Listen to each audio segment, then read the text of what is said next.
Hi, friends, and how are you doing today? We're connected here for the discussion of the IELTS exam essay of the 3rd of August 2024. Last Saturday 3rd of August को आइल्स का exam हुआ था। Academic ये exam था जो आपको याद होगा। लाइव रिव्यू के लिए मैं मोगा सिटी गोल्ड कोस्ट पहुंचा था और आपने उस वीडियो को काफ़ी देखा and I really appreciate that. And जब भी आप प्लीज़ वीडियोस देखें तो एक लाइक या डिसलाइक ज़रूर प्रेस करें ताकि पता चले कि आपको वीडियो अच्छा लगा या नहीं लगा। और डेफिनेटली अपने व्यूज़ आप कमेंट सेक्शन में शेयर कीजिए।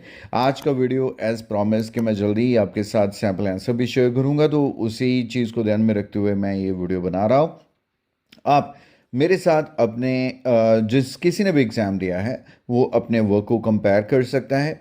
जिसने नहीं एग्ज़ाम दिया है, इस क्वेश्चन के बारे में कंफ्यूज्ड है कि इसे ज़्यादा अच्छे से कैसे हैंडल किया जा सकता था, उस चीज़ को आप आज के इस वीडियो में देख पाएंगे। मैंने आपके साथ इस रिव्यू में शेयर भी किया था कि क्या रियलिस्टिक आइडियाज़ हो सकते हैं जो हम प्रेजेंट कर सकते हैं। उन्हीं आइडियाज़ को काफ़ी हद तक ध्यान में रखते हुए मैंने ये सैम्पल तैयार किया है आपके लिए। और आइए देखते हैं सबसे पहले इसका introduction.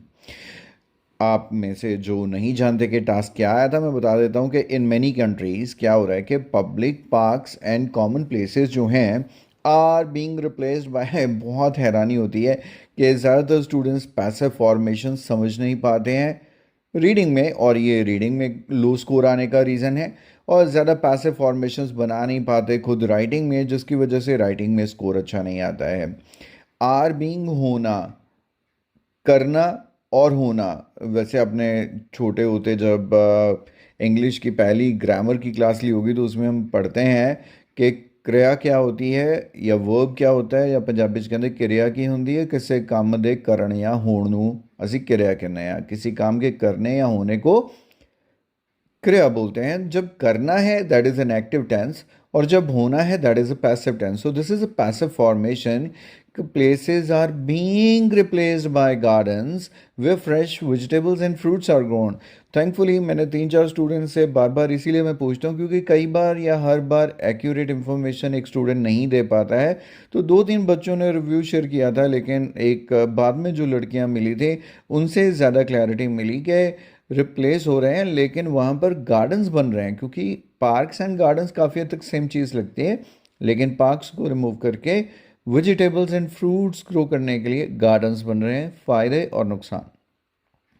In recent years, a trend has emerged where public parks and थोड़ा छोटा कर लेते हैं communal spaces are being converted into gardens dedicated to growing fresh vegetables and fruits. This is rephrasal of the question statement. कुछ भी नया नहीं करना है, बस जहाँ तक पॉसिबल है आपके लिए, चाहे वो सेंटेंस की फॉर्मेशन को चेंज कर दो, इम्पॉर्टेंट वर्ब को या नाउन को उनके सिनोनिम्स ऐड करके कुछ भी ऐसा लिखो कि क्वेश्चन जो आपसे पूछा गया है वही रहे, लेकिन 100% सेम आपको क्वेश्चन में दिए वर्ड्स का इस्तेमाल नहीं करना है। तो एक गुड रिफ्रेजल के साथ अगर आपकी इंट्रोडक्शन स्टार्ट होती है तो काफ़ी अच्छा रहता है। This shift brings with it both significant benefits and notable drawbacks. So this is your thesis statement कि आप इसके बारे में क्या आपने ऐसे में आने वाले में लिखने वाले हैं। तो ऑफ कोर्स हम से जो बेनिफिट्स एंड ड्रॉबैक्स पूछा गया है उसी के बारे में हम लिखेंगे। One major advantage of this trend is the enhancement of public health. मैंने आपको कहा था कि सबसे इंपॉर्टेंट ये चीज़ होगी कि लोगों की फ्रेश फ्रूट्स एंड वेजिटेबल तक एक्सेस हो जाएगा, तो उससे उनका जो हेल्थ है वो इम्प्रूवमेंट होगा, क्योंकि वो अच्छा खाना खाएंगे, न्यूट्रिशियस फूड खाएंगे जो डायरेक्टली उनकी हेल्थ को इम्पैक्ट करेगा। Gardens that produce fresh vegetables and fruits provide easy access to nutritious food, which can encourage healthier eating habits and reduce the risk of chronic diseases such as heart disease and diabetes, जो मैं अपने पता नहीं कितने ऐसे इसमें आपके साथ डिस्कस कर चुका हूँ। By integrating agriculture into urban settings, integrate करना किसी चीज़ के साथ जोड़ना। जब अर्बन सेटिंग्स के साथ हम एग्रीकल्चर को जोड़ेंगे, जो हम समझते नहीं हैं कि शहरों का एग्रीकल्चर से क्या लेना देना, लेकिन अगर हम इसे जोड़ देंगे तो क्या होगा। Communities can promote better dietary choices and overall well-being भी हेल्थ के साथ एसोसिएट होता है। एडिशनली ये हमारा एक पॉइंट डिस्कस हो गया। इसके अलावा क्या होगा, urban gardens contribute positively to the environment, क्योंकि जब भी ग्रीनरी, जब हम प्लांट्स की बात करेंगे तो डायरेक्ट इम्पैक्ट तो आना ही आना है एनवायरनमेंट के ऊपर। They reduce the need for transporting produce over long distance, ये चीज़ भी मैंने आपके साथ उस वीडियो में डिस्कस किया था कि अब इतनी इतनी दूर से फूड जो है वो ट्रांसपोर्ट होकर सिटीज़ में पहुंच रहा है, प्रिजर्वेटिव्स का इस्तेमाल हो रहा है, ट्रांसपोर्टेशन का कॉस्ट बढ़ रहा है, ट्रांसपोर्टेशन में होने वाला बहुत ज़्यादा एमिशन जो है वो सारी चीज़ें रुक जाएंगी। The need they reduce the need for transporting produce over long distance, thus lowering greenhouse gas emission associated with food transportation. These gardens also enhance urban green space, वहाँ की greenery improve होगी, which can mitigate, बहुत सारे assess में मैं ये word use करता हूँ, mitigate means to reduce, कम करना, ख़त्म करना, the heat island effect, ये मैंने आपके साथ फर्स्ट टाइम यूज़ किया है, काफ़ी अच्छा ये कॉलोकेशन है यूज़ करने के लिए। हीट आइलैंड इफेक्ट, जैसे हम ग्रीन हाउस इफेक्ट कहते हैं, ग्रीन हाउस गैसेस बोलते हैं, सो ग्लोबल वार्मिंग यूज़ करते हैं, तो ग्रीन हाउस इफेक्ट एसोसिएट करते हैं ज़्यादातर हम सिटीज़ के हिसाब से, क्योंकि जहाँ पर अर्बन एरियाज़ में कंस्ट्रक्शंस बहुत ज़्यादा हैं, ग्रीन एरिया बहुत कम है, रोड्स वगैरह हैं, जिससे क्या होता है कि सिटीज़ में हीट जो है एब्जॉर्ब ज़्यादा होती है, पोल्यूशन बहुत ज़्यादा होने की वजह से कार्बन एब्जॉर्ब ज़्यादा होती है, टेम्परेचर इंक्रीज डे टाइम बहुत होता है, नाइट टाइम उतना कूल टेम्परेचर नहीं रहता है जितना होना चाहिए। सो यहाँ पर जब सिटीज़ में बहुत ज़्यादा हीट बढ़ने लगती है, specially polluted cities like Delhi, Mumbai की अगर बात करें, तो इसके लिए हम यूज़ करते हैं द हीट आइलैंड इफ़ेक्ट। तो ये भी क्या होगा, कम होगा। इम्प्रूव एयर क्वालिटी, वहाँ की एयर क्वालिटी इम्प्रूव होगी, and support local biodiversity by providing habitats for various species. ये आपको पता है, जिस किसी भी घर में कुछ पेड़ पौधे लगे हुए हैं, किसी ने सब्जी ग्रो कर रखी है, भिंडी का पौधा लगा हुआ है, बैंगन के लगे हुए हैं, तो कीड़े मकोड़े कई सौ तरह के जीव जंतु वहाँ पे आने लगते हैं, तो ऑफ कोर्स उससे क्या बढ़ती है, बायोडाइवर्सिटी होती है। लेकिन यहाँ पर कुछ दिक्कत भी है।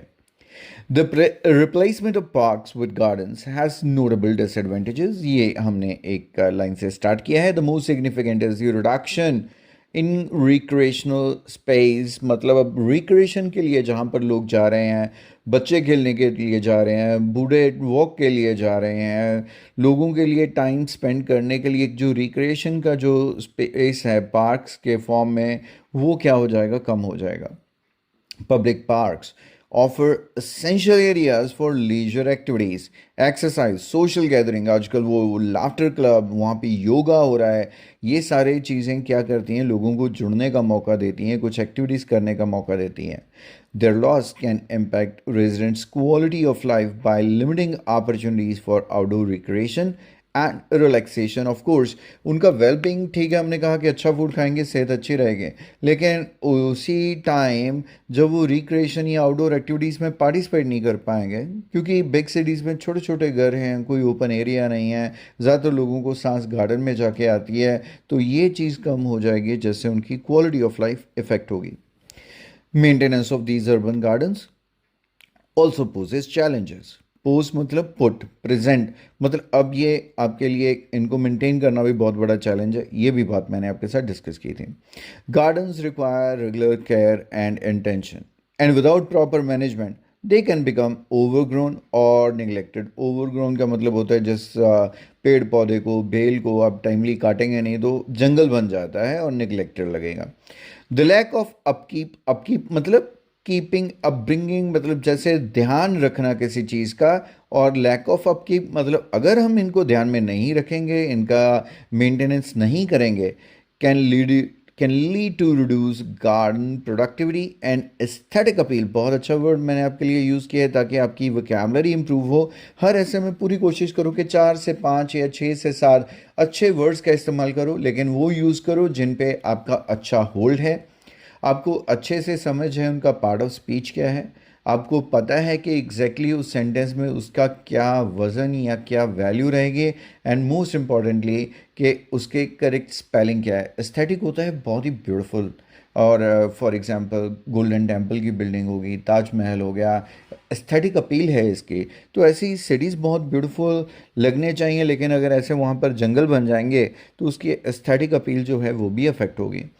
Counter acting some of the intended benefits, अब बिल्कुल क्लियर है। काउंटर एक्ट क्या होता है? काउंटर हमेशा उल्टा होता है, जैसे कोई अटैक करे उस पर तुम अटैक कर रहे हो तो काउंटर अटैक। ऐसे ही काउंटर प्रोडक्टिव मैं बहुत ऐसे इसमें यूज़ करता हूँ, किसी चीज़ का फ़ायदा होने की बजाय उल्टा नुकसान हो जाए तो आप वो भी स्टेटमेंट मेरी डायरेक्टली यूज़ कर सकते हो। Otherwise counteracting some of the intended benefits, मतलब जो बेनिफिट्स होने हैं वही बेनिफिट्स उसका नुकसान बन जाएंगे।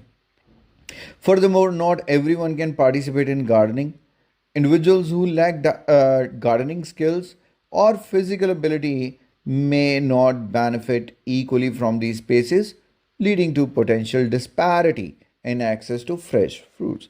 अब जो ध्यान रखेगा वो तो कहेगा मैं यूज़ करूँगा, जो पार्टिसिपेट नहीं कर पाएगा, जो इंटरेस्ट नहीं शो करता, जो फिज़िकली उस चीज़ के लिए कैपेबल नहीं है, तो वो इन चीज़ों का बेनिफिट जो है वो नहीं ले पाएंगे।